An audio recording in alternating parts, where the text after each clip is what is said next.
진화론. 어제 뭐 우연히 유튜브 검색해서 뭐 이것저것 거 보다가 어떤 분이 이제 진화론에 대해서 설명을 하시더라고요.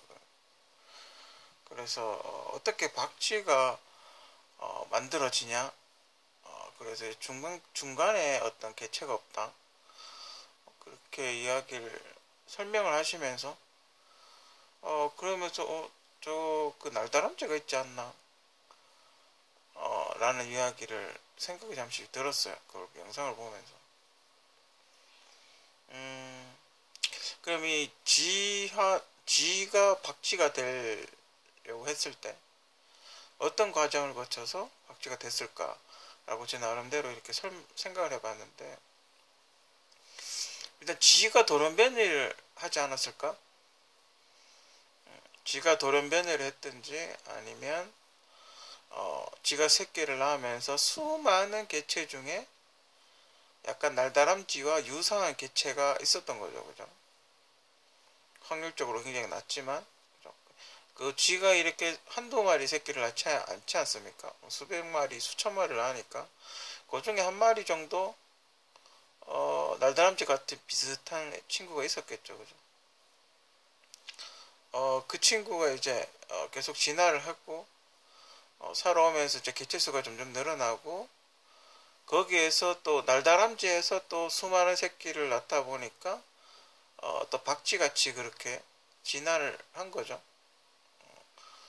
그런 약간 돌연변이 같은 게 생겼든지 아니면 확률적으로 아주 낮게 그런 개체가 탄생을 했든지. 그죠? 전 중간에 이제 돌연변이라는 방사능에 의한 돌연변이가 하나 있을 테고, 그죠? 방사능에 의한 돌연변이가 하나 있을 테고, 또 하나는 낮은 확률이긴, 확률적으로 굉장히 낮은데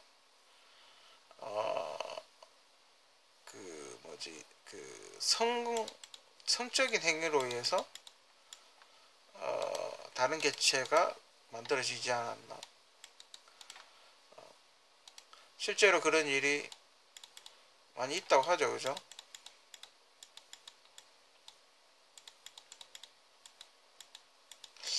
근데 다람쥐가 포유류인데 뭐하고 해야 박쥐같이 될까요? 그죠? 그러니까 만약에 그런 게 있겠죠. 만약에 그 파충류는 알을 낳아요. 그죠?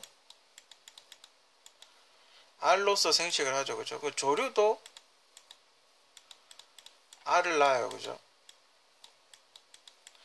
그러면 그게 파충류가 됐든 조류가 됐든 이렇게 알을 보고 자기 알인 줄 알고 수컷이 와서 사정을 했을 경우, 그죠? 수컷이 와서 사정을 했을 경우 정말 낮은 확률이긴 한데 새로운 개체가 태어날 수도 있다라는 거죠. 그죠? 근데 이건 쥐하고 날다람쥐, 박쥐는 포유류이기 때문에 이거와는 좀 해당 사항이 없긴 한데 그럴 가능성도 있다는 거죠. 실제로 그 펭귄과 이렇게 짝짓기를 하는 그 물개가 있었죠. 예전에 그 상당히 논란이 됐었는데, 그러니까 뭐 그런 거죠. 뭐 소하고 뭐 말하고 한다든지 아니면 그 여우하고 개하고 한다든지. 저는 그 사모예드가 북극여우하고 허스키하고 짝짓기를 한 게 아닌가, 뭐 개인적으로 그렇게 생각이 들고, 간혹 우리나라 그 강아지들 중에서도 호랑이 무늬를 이렇게 가지고 있는 개들이 있죠. 그 칙소 같은 것도 있고, 그 아주 낮은 확률로 그런 유전자를 물려받는 게 아닌가. 그죠? 칙소 같은 경우는 덩치도 엄청나게 커요. 그죠? 그러니까 그 자기들끼리 서열 싸움을 해서 서열에서 밀려가지고 짝짓기를 못하던 그런 동물들이 민가로 내려와서 암컷의 뭐 발전기는 좀 비슷하니까 암컷이랑 이렇게 하고 간 게 아닌가. 그러면서 아주 낮은 확률이지만 임신을 해서 새끼를 놓은 게 아닌가, 뭐 그런 생각이 들어요. 그죠? 그게 가능한지 모르겠지만 호랑이하고 소하고 짝짓기라면 같은 포유류니까 태어날 수도 있지 않나요? 고양이과긴 하지만 어쨌든 둘 다 넓은 범위에서 어떤 포유류니까, 그죠? 낮은 확률로 어떻게 태어날 수도 있지 않을까? 근데 호랑이가 보통 소를 잡아먹지 그걸 할까라는 생각이 들긴 해요. 그죠? 근데 하지만 만약에 소가 잡아먹는 게 아니고 호랑이가 잡아먹는 게 아니고 짝짓기를 할 마음으로 그렇게 해버리면 뭐 그건 알 수 없는 거죠. 그죠? 우리도 지금 멧돼지들이 내려오지 않습니까? 그죠? 멧돼지들이 서해에 밀리면 도심으로 이렇게 도심으로 내려와가지고 막 하지 않습니까? 그런 거랑 마찬가지. 그 내려오는 멧돼지가 호랑이나 뭐 여우나 늑대나 뭐 이런 거라고 봤을 때, 만약에 늑대 같은 경우는 실제로 시베리안 허스키 같은 경우는 늑대가 강아지하고 짝짓기를 해서 태어난 개죠. 그죠? 실제로 허스키 같은 경우는 그런 경우고, 그런 경우가 실제로도 많아요. 그죠? 실제로도 울프독이라는 뭐 그런 것도 있고, 그건 굉장히 거칠더군요, 개가. 늑대인데 사람이 키우는 거죠. 그죠? 약간 길들인 늑대 같은 거. 뭐 그런 거고. 뭐 그렇게 해서 진화를 하지 않나? 그렇게 생각이 들고. 뭐, 아베마도, 그 중에서 센 놈이 있겠죠. 그죠? 그 중에서도 센 놈이 있을 거고. 거기서 또, 아메바도 거기서 또, 어떤 여러 가지 중에 뭐 이렇게 돌연변이라든지 아니면 그 중에서도 좀 강한 놈이 있겠죠. 그죠? 진화로는 대체로 맞다고 봐요. 그죠? 왜냐면 사람도 점점 빨라지지 않습니까? 달리기라든지 마라톤이라든지 우리가 올림픽을 이렇게 자세히 보면 기록들을 경신을 한다고요. 그죠? 그 우사인 볼트 같은 사람도 엄청나게 빠르지 않습니까? 그리고 뭐 박태환 선수 같은 사람도 굉장히 빠르죠. 빠른 기록. 그리고 누구지? 폴프스 같은 친구들 보면 과연 이게 사람인지 물고기인지 모를 정도로 굉장히 빠르고 신체 조건도 그쪽에 훨씬 가깝고, 그죠?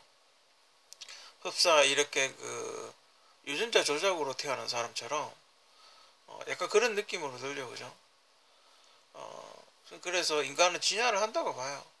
인간이 진화를 하지 않으면 벌써 다 죽었겠죠. 그죠? 뭔가 조금이라도 진화되고 노력하고 했기 때문에 아직도 살아남아 있는 거지. 발전 없이 가만히 있었다면 다른 무언가의 지배를 받든지 아니면 뭐 사라졌든지 했겠죠. 그죠?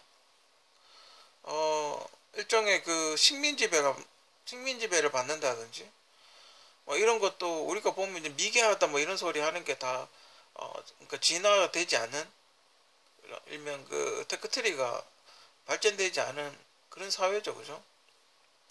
그런 걸 우리가 원시적이다 그러고 미개하다 그러고 그런 얘기를 많이 하죠. 그죠? 그런 게 진화가 덜 된 거죠. 그죠? 노력을 안 한 거죠. 그죠? 뭔가 더 배우고 생각을 하고 창의적인 발상을 하고 뭐 아니면 기존에 있던 기술, 다른 사람이 어떤 생각을 했던 기술이나 뭐 생각을 좀 더 발전시키지 않고 그 자리에 머물러 있는 거죠. 그죠? 어떤 식으로든 사람이는 진화를 한다고 봐요. 그죠? 여러분들도 그렇지 않습니까? 물론 이렇게 태화된다 그러죠. 그죠? 또 진화의 반대 개념으로 안 쓰는 기능은 태화를 하는 거죠. 그죠? 만약에 운동을 안 하면 살이 찐다든지, 그죠? 군대에 있을 때는 막 매일같이 운동하니까 날씬했는데 사회에 나오니까 예비군 가니까 배가 다시 나오더라 뭐 이런 거. 그러니까 진화를 했다가 퇴화를 하는 거죠. 안 쓰는 기능은 퇴화를 하는 거죠. 그죠? 그러니까 자기 개발 열심히 하고 운동 열심히 하고 이런 사람들은 몸도 보면 이렇게 헬스장 가서 뭐 턱걸이 많이 하고 런닝 많이 하고 운동 많이 하고 뭐 역기 들고 이러면 건강해지죠. 그죠? 물론 그 와중에 이제 무릎이 나가거나 뭐 그런 일도 있을 수 있겠지만 어쨌든 건강하고 몸도 힘도 붙고 근육도 늘어나고 해요. 그죠? 일종의 진화를 하는 거죠. 그게 레벨 2, 레벨 2가 되는 거죠. 그죠?